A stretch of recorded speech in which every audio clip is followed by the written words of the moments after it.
Can you hear me? All right. My name's Raleigh Moore. I am the CMO of Kwai Network.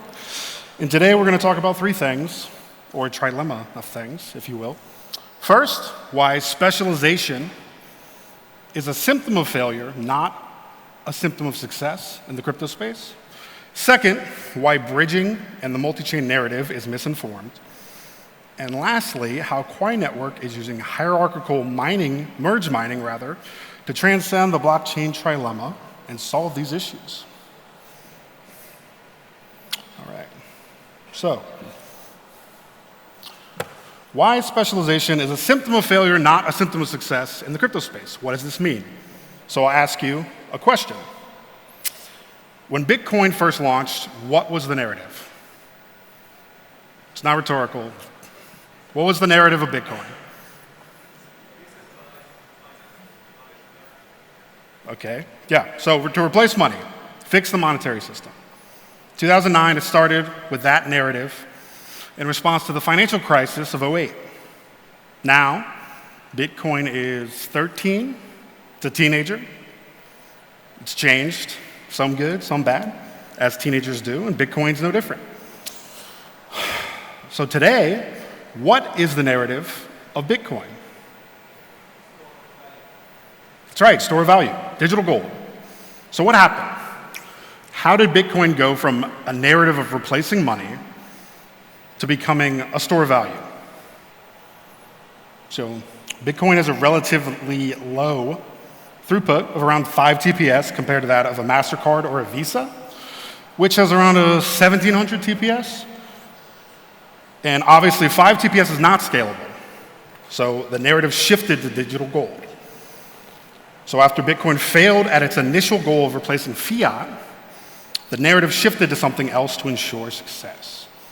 The digital gold narrative gave Bitcoin a specialization in the crypto space, which brings us back to specialization is a symptom of failure, not success. And this is ultimately and unfortunately how the current state of blockchain and crypto is being sold to you today. So there are thousands of different cryptocurrencies and blockchains and tokens being sold to you in this space. They offer a variety in a particular form of payments or money, and their use cases vary for whatever their specific niche or their vertical is. And when you stop and think about this, it's actually kind of absurd. It's ridiculous how the world, if we envisioned it today, in the crypto space is selling it, it's ridiculous. And for example, it's like if you had a credit card for every business you currently shop at.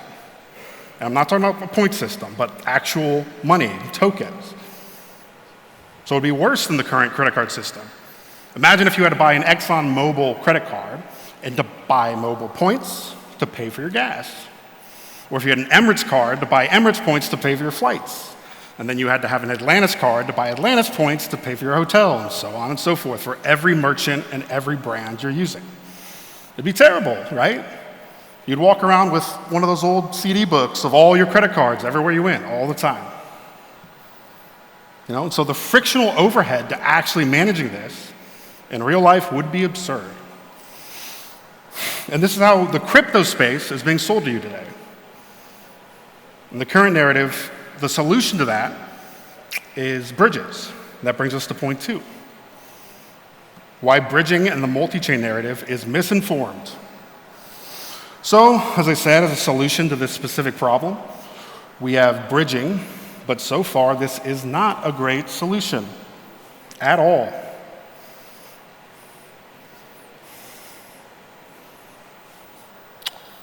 So in addition to the specific symptoms of crypto we outlined before, when you are crossing chains in disparate ecosystems that don't have a well-engineered reciprocal system of bridging, we can see that there is no good way to secure this. I mean, look at all the hacks. It's billions of dollars lost. I mean, the TVL, the total locked value of bridges is going to go to 0 because money keeps getting stolen. And it happens again and again and again. So it would appear that this isn't a great solution either. So what is a good solution? Which brings us to point 3. how Quai Network is using hierarchical merged mining to transcend the blockchain trilemma and solve these issues. So, what is Quai Network? Quai Network is a new EVM-compatible Layer 1 blockchain which uses hierarchical network of merged mined blockchains. And this consensus mechanism allows us to use the security guarantees of proof of work while simultaneously achieving a transactional throughput of 50,000 to 100,000 TPS.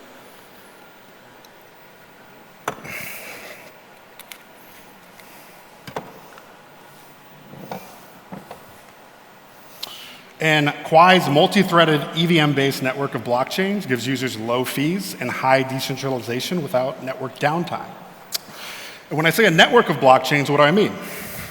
Well, this is a visualized representation one of our core engineers at Quai pulled together that shows Ethereum's blockchain in comparison to Quai networks. So on the left, you have a visualization of what Ethereum, a singular monolithic blockchain, would look like. And on the right, you have Quai Network, our blockchain, which is a network of blockchains, and what that would look like. And this network, Quai, can scale dynamically as global demand increases. So we're trying to truly reinvent the blockchain and break, or again, transcend the blockchain trilemma. So what is the blockchain trilemma? For those of you who don't know, the blockchain trilemma, is an idea proposed by Vitalik, addressing the challenges developers face in creating a blockchain that is scalable, decentralized, and secure, without compromising any facet. And so it's the belief that truly decentralized networks need to choose between security and scalability. But at Quai, what we've realized is the trilemma is not a correct or sufficient description of the engineering bounds. And we've understood you can break that trilemma or transcend that trilemma, and you can operate in a totally different system. And what we are specifically doing at Quai is decoupling consensus from consistency, which gives us localized versions of state which can quickly become consistent, giving us delayed global consensus. And by doing this, we can increase throughput to 50,000 to 100,000 TPS while maintaining decentralization. So how are we achieving this? Merge mining.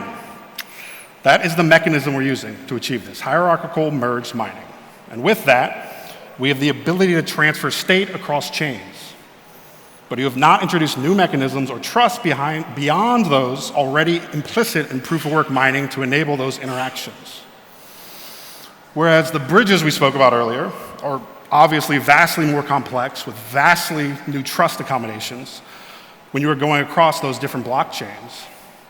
And one of the reasons for this is that blockchains aren't tightly integrated. So with Quai, one of the things we can guarantee through merge mining is that all blockchains will eventually reference each other, which means you can eventually have state transfers take place amongst all blockchains, but that process strictly a result of mining. So if a block is ever rolled back in any context, everything will also get rolled back, creating an atomic step forward and an atomic step backwards, which then guarantees in the mechanism itself that there is never a mismatch. For example, let's say you have Polkadot and you have an Ethereum, and you wanted to bridge the two. There's no guarantee that Ethereum has a rollback, that Polkadot hasn't referenced that rollback and can also simultaneously roll back. It's one of the fundamental issues if you have loosely coupled systems like this and you are bridging them. You can't guarantee that if Ethereum rolls back its state, then Polkadot would in turn roll back state in your bridge. So what ends up happening is Polkadot has referenced Ethereum state and moved on assuming the state has been finalized. But then something can happen that rolls Ethereum state back, and now Polkadot is referencing a bad state. But in Quai Network system, since it is tightly coupled, if a particular region rolls back, the associated zone will also roll back. And it's guaranteed as part of the whole system based off of its design.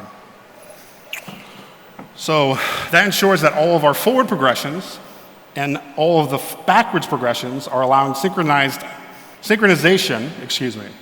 allowing Quai Network to avoid the issues associated with bridging that we covered before. And this is just one of the big things in terms of time and of risk that you have with cross-chain bridging, let alone the technical oracleization issues and trust issues. We would need a whole other presentation to cover all of that. So another way we achieve this, we call Proof of Work 2.0. So we achieve this security with a very simple extension of Proof of Work, which we call Proof of Work 2.0. So there are no watchtowers, there are no fun walk-ups of settlement times, there's no fraud proving, it just runs. Our system just runs. It's clean, it's simple, it's elegant, it's secure, and it's scalable. And with this, we can do anywhere from, again, 50,000 to 100,000 TPS.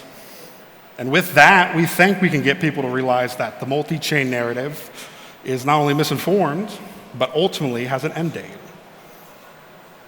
And that Kwai network can offer a better and more secure solution to those transfers. And with Proof of Work 2.0, we are taking steps with how our chain is mined that is more efficient, and it will ensure that Kwai network is carbon negative by 2025. And not using carbon credits, because a lot of those are BS, but actually actively taking methane out of the atmosphere to create a carbon negative system. So thank you all for your time. If you want to learn more, me and some of my team, Cole and Justin, are in the expo hall at our booth. So feel free to swing by and dig a little deeper. Thanks again.